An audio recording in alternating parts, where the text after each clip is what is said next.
During this time, at least about 6 governments had laid claim to 2 disputed islands in the South China Sea.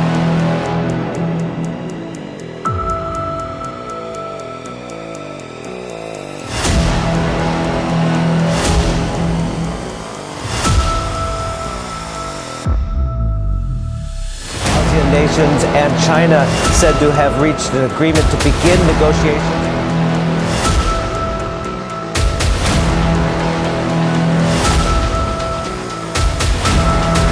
South China Sea, where Seahawk helicopters, Hornet jets, etc. rode on and off the flight deck of the U.S. aircraft carrier Nimitz. In 2014, the world was buzzing about the rumor that China had planned the first step in building island military bases right here in the South China Sea, also known as the Southeast Asian Sea.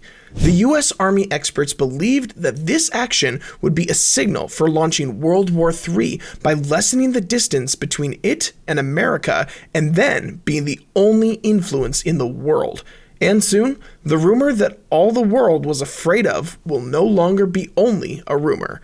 Immediately, China violated 5 countries' borders, including Taiwan, Thailand, Vietnam, Malaysia, and Indonesia, without hesitation in international public opinion. It built air bases, anti-aircraft guns, and most recently, tested underwater communication technology in the South China Sea, allowing submarines and drones to maintain communication over an area of more than 30,000 square kilometers in case of war.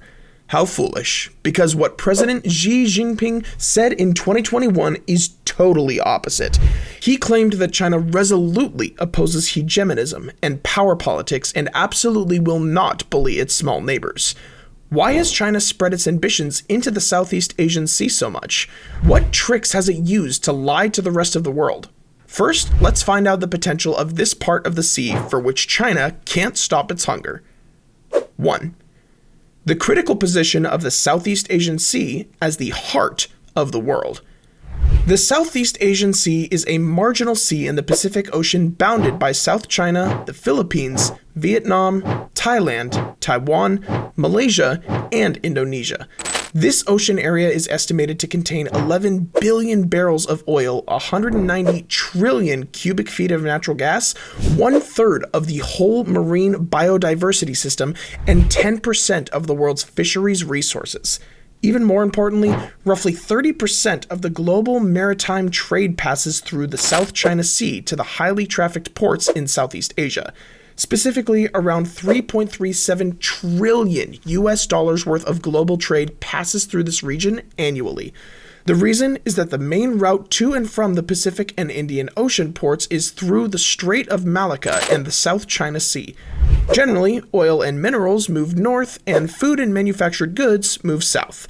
Because of these aspects, China never hesitates to show its message about its ownership of the Southeast Asian Sea.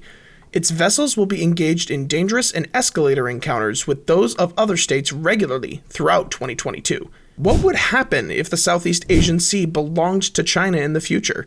If it had this part of the sea, China might achieve absolute advantages in terms of national defense, economy, trade, and resources such as fuel, especially oil and gas. Then China would be free from any attempt from the US to reduce its aggression and strengthen its position as a regional hegemon. First, in terms of national defense, if the Southeast Asian Sea, China will expand its control almost absolutely with these border countries. First of all, being forced to give up the sovereignty over most critical defense line of 5 countries suffering from China every year.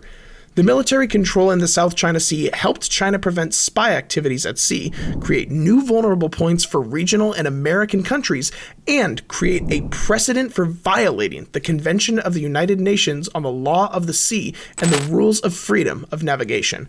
After eliminating obstacles, there was nothing to hinder the Chinese expansion plan to the south and the Indian Ocean, and soon over the US. Second, regarding trade and the economy. China has more opportunities to reduce the costs of trade routes forced to go to the South China Sea, control international trade routes depending on the sea route, and furthermore, apply high fees to achieve significant earnings. The fact is that more than 85% of China's total international trade is transported by sea, and 30% of the world's trade goes through the South China Sea. Thirdly, in terms of resources, China will soon get rid of its dependence on petroleum imports. China is heavily dependent on oil imports to fuel its economy and its industries. Roughly 50% of Chinese oil imports come from the Middle East, and that oil sails through the South China Sea. Hence, there's no limit to its ability to use these infinite resources, while other nations have strict dependence on its supply. 2. What is the way China has implemented its wicked plan to gain advantages and soon get victory over the US in the Southeast Asian Sea problem? Before the reactions of public opinion about its extravagant actions, how does China legitimize invading the territory and causing the opponent to be put in an awkward situation? Specifically, although the territory of that country is violated, if they use the Navy to fight back, it'll increase tensions and cause them to lose the political support of the world.